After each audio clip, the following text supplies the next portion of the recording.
How to prevent someone from taking screenshots on Facebook. Hello guys, this is Atticus and welcome back to another tutorial video. In today's video, I'll teach you guys how you can prevent someone from taking screenshots on your Facebook.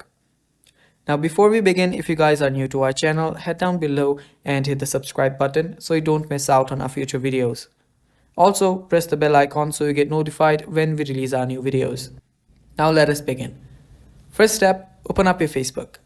After you open up your Facebook, head over to the menu on the bottom right and then tap on your profile. Now after you're on your profile, you will see three dots right beside the edit profile option. So tap on the three dot. After you tap on it, you will be redirected to profile settings. Now under profile settings, you should see an option called lock profile. Tap on lock profile and lock your profile. After you tap on lock your profile will get locked and people will not be able to take screenshots of your profile. And it's that easy to prevent someone from taking screenshots of your Facebook. Thanks for watching guys. That is all for the video.